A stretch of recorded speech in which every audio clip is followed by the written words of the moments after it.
당당한 모습은 하나님께서 우리에게 요구하는 자세인데, 왕 같은 제사장으로서 위풍당당한 모습은 세상 속에서 거룩하게 사는, 하나님 잘 경외하는 이런 모습이 아닌가. 또 사람들에게는 의를 행하는 그런 모습, 이것이 당당한 모습이고 진리 가운데 행하는 삶의 모습이라고 표현할 수 있습니다. 여기 오늘 잘 걸으며 위풍 있게 다니는 것, 가만히 들여다보면 똑같이 걷다라는 의미를 반복하고 있습니다. 그러니까 무슨 얘기냐면 같은 얘기, 동일한 동사 원형을 취하고 있는 라게트라는 이 단어, 메티브라는 단어를 갖다 계속 강조하고 있습니다. 그러니까 걷는다는 뜻이거든요. 그러니까 숫자 격언의 도입부인데 동일한 의미의 단문을 반복하고 있는 겁니다. 그러니까 잘 걸으며 얘기해도 그랬는데 걷긴 걷는데 어떻게 걸어야 돼요? 위풍 있게 걸어야 된다는 겁니다. 그러니까 이 위풍 있게 다니는 것을 얘기하면서 걷는 것을 강조합니다. 그래서 이어지는 이 대상의 특징을 명확하게 전달해주고 있는 겁니다. 그러니까 위풍 있게 걷는 것 중에 동물 중에는 누가 가장 강한가? 바로 사자입니다. 그래서 이 30절에 보면은 그렇게 표현합니다. 짐승 중에 가장 강하여 아무 짐승 앞에 물러가지 아니하는 사자.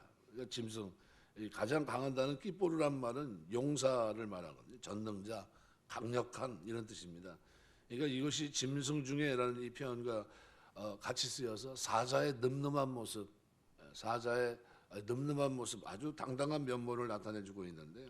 하반절에서는 부정문을 통해서 다시 한번 얘기합니다. 물러가지 아니하는. 이거 웬만해서 뒤로 물러가지 않는다. 부정어 로가 쓰였거든요. 미완료 형태이기 때문에 절대로 물러가지 않는다는 거예요. 그러니까 아주 당당한 모습입니다. 어떤 짐승과 맞서도 굴하지 아니하는 이 사실을 반복 강조하고 있는 겁니다. 왜 자꾸 이걸 강조하냐면 맨 뒤에 있는 왕을 강조하기 위해서 그런 겁니다. 그래서 한글 개역 성경이 31절에서는 또 사냥개를 얘기하고 있는데요. 사냥개, 허리에 두른 이란 이 의미를 지니고 있습니다. 허리에 둘렀다는 것은 빨리 달릴 수 있도록 준비된 상태를 나타내기 때문에 빨리 달릴 수 있는 그레이하운드, 킹제임스 버전에서는 그렇게 번역해 놓고요. 얼룩말로 번역하기도 하는데 72역을 비롯한 시리아 벌게이트역 이런 데서는 이 모트나임이라는 단어를 수탉으로 번역을 해놨습니다. 그래서 72역 같은 경우는 이 의미를 아주 거침없는 수탉의 자태를 나타냅니다. 그러니까 암탉 가운데 뽐내고 걷는 수탉, 아주 번역을 이렇게 해놔서요. 얼마나 당당합니까? 수탉이 암탉을 거느리거든요. 그런 모습입니다. 아주 강력한 모습.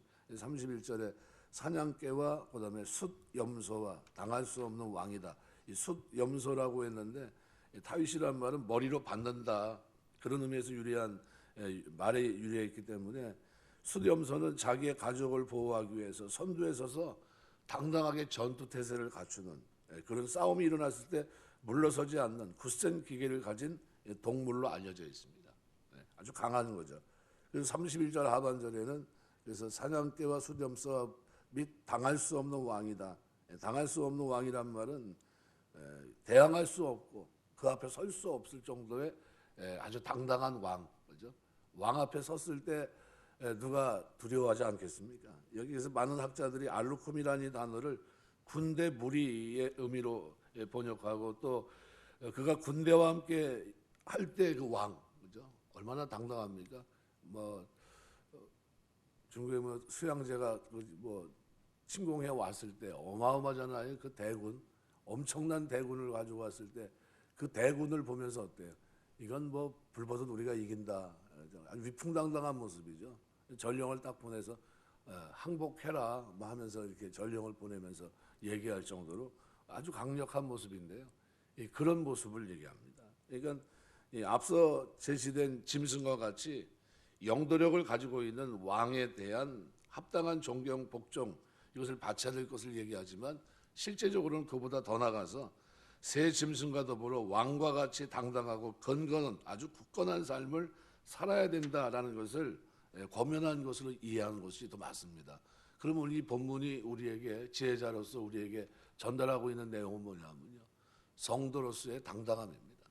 하나님의 백성으로서의 정체성. 그래서 이 아굴은 항상 위풍당당한 모습을 잃지 않는 동물, 인간의 유형 넷을 소개한 겁니다. 사자가 나오는데 백수의 왕으로 먹이사슬 최정점에 있기 때문에 어디에서든지 두려움 없이 당당한 모습이고요. 또 사냥개가 나오는데 자르지르라는 말은 히브리어로 번역한 것이지만 아주 후기 히브리어에서는 이 단어는 싸움을 잘하는 새, 뭐 이렇게 해석하지만 72년이나 벌게이트 또 영어 성경 또는 공동 번역에서는 수탉으로 번역하기도 합니다. 아주 암탉을 거느린 수탉.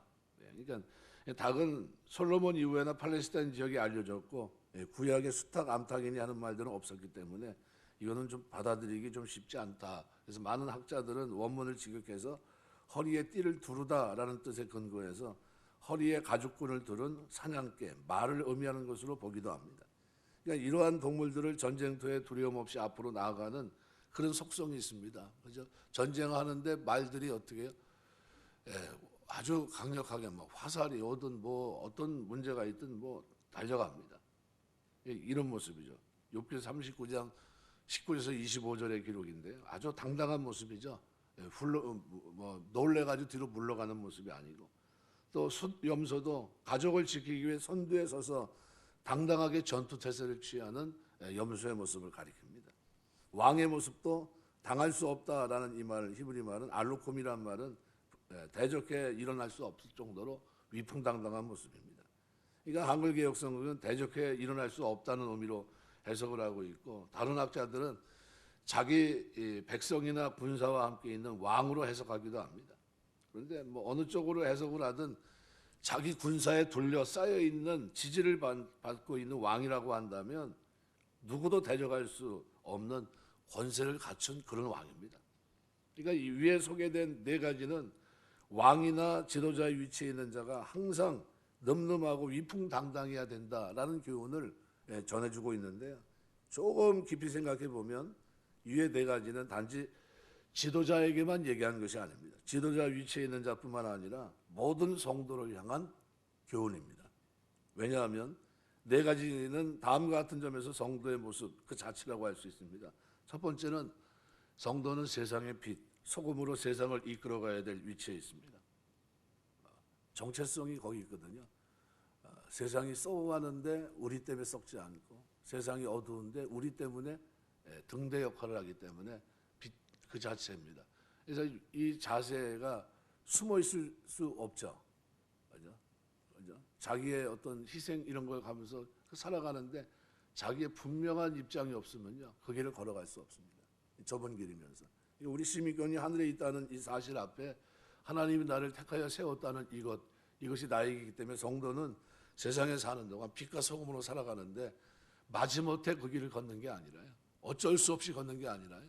거기에 그 길을 걸으면서도 감사가 있고 기쁨이 있고 즐거움이 있는 겁니다. 하나님이 나를 아신다라는 거예요. 그러니까 성도들은 세상의 빛 소금으로 세상을 이끌어가야 될 위치에 있기 때문에 우리의 정체성은 당당한 모습을 가지고 우리가 이 땅에서 하나님 자녀답게 살아야 되고요. 두 번째는 모든 권세를 하늘과 땅의 권세를 지니신 그리스도로부터 권세를 위임받은 왕 같은 제사장들이기 때문입니다. 베드로전서 2장 9절. 우리가 어떻게 살아야 되느냐? 거룩하게 경건하게 살아야 됩니다. 누구보다도 지난날에는 불의 가운데 있다 할지라도 이제는 의 가운데 살아야 됩니다. 왜? 하나님의 자녀가 되었기 때문에. 그래서 살아가는 동안 좀 자신 있게 살아야 되지 않겠습니까? 위풍당당한 모습이에요. 누가 뭐라고 해도 죄 속에 살지 않고 거룩함이 자신의 정체성인 것처럼 드러내면서 하는 거죠. 또 세 번째는 허리에 띠를 두르고 하나님과 그리스도를 섬겨야 할 종들로 삽니다. 그리스도의 종으로 산다는 겁니다. 하나님을 섬기는 종으로. 우리가 그렇게 얼마든지 세상에서 높은 자리에 오를 수 있고 대우받고 세상에서 큰 역할을 할 수 있어도 하나님의 교회에서는 뭡니까? 섬기는 사람이 항상 일생을 살아가는 동안에도 우리가 그리스도의 종이라는 사실을 잊지 말아야 됩니다. 그래서 그리스도와 하나님을 섬기는 종으로서의 우리의 정체성입니다. 이걸 가지고 있습니다.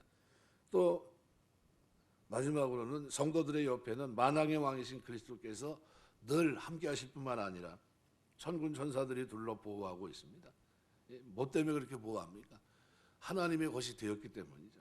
그러니까 이러한 점들을 생각해 본다면 네 가지 이 완벽한 성도들의 모습은 많은 성도들이 이 땅에서 어떻게 살아야 되는가, 바로 소개된 네 가지처럼 세상에서 당당하고 늠름한 모습으로 살아가는 그런 모습을 가져야 된다는 거예요. 가족을 위해서 당당하게 나가는 숫염소처럼, 수탉처럼, 거느린 수탉처럼, 또 어떻게 사자처럼, 그리고 군사를 거느린 왕처럼 아주 당당한 모습이죠. 절대 뒤로 물러서지 않는.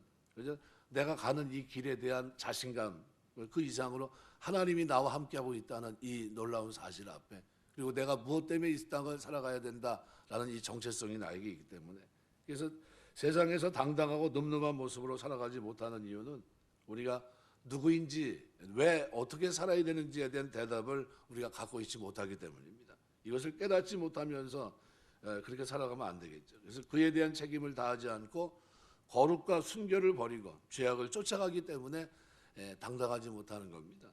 사도행전 23장 1절에 보면 바울이 이렇게 말합니다. 바울이 공회를 주목하여 가로되 여러분 형제들아, 오늘날까지 내가 범사의 양심을 따라 하나님을 섬겼노라. 우리가 평생을 살아가면서 범사의 양심을 따라 하나님을 섬기는 여러분 되시길 주의 이름으로 축원합니다. 어디 가서든지 하나님의 종으로 당당하게 살아갔다는 거예요. 하나님의 종으로 정체성을 가지고 자기의 어떤 얼굴을 드러낸 게 아니라 하나님의 종으로서의 정체성, 그걸 가지고 힘있게 살아갑니다. 그래서 지혜로운 성도는 세상에서 당당합니다. 거룩하게 살고 경건하게 살고 의롭게 사는데 당당함이 있습니다. 왜? 그게 우리의 그리스도인들의 아름다운 모습이기 때문에 그렇습니다. 오늘 본문에 우리가 성도들이 이 땅에 사는 동안 당당함을 잃어버리지 말라고 얘기합니다. 죄를 지면 뒤로 어떻게 물러서게 돼 있어요. 죄를 지면 사람이 어떻게 타협하게 돼 있고, 그런데 죄와 싸우는 그 모습이 그리스도인의 모습이고 죄를 이기는 모습이 그리스도인들의 모습입니다. 그래서 우리가 살아가면서 한평생 살아가는 동안에 여러 가지 환경을 만나게 되지만 그 많은 환경 속에서 우리가 놓치지 말아야 할 것은 내가 하나님의 자녀로 택하여 부르심 받은 하나님의 선택받은 자녀다라는 이 분명한 입장을 가지고 당당하게 말씀을 붙잡고 하나님의 종으로 이 땅의 빛과 소금 같은 역할을 감당하면서 살 수 있는 그런 아름다움이 저와 여러분의 신앙생활 속에 늘 넘치게 되시길 주의 이름으로 축원합니다. 기도하겠습니다.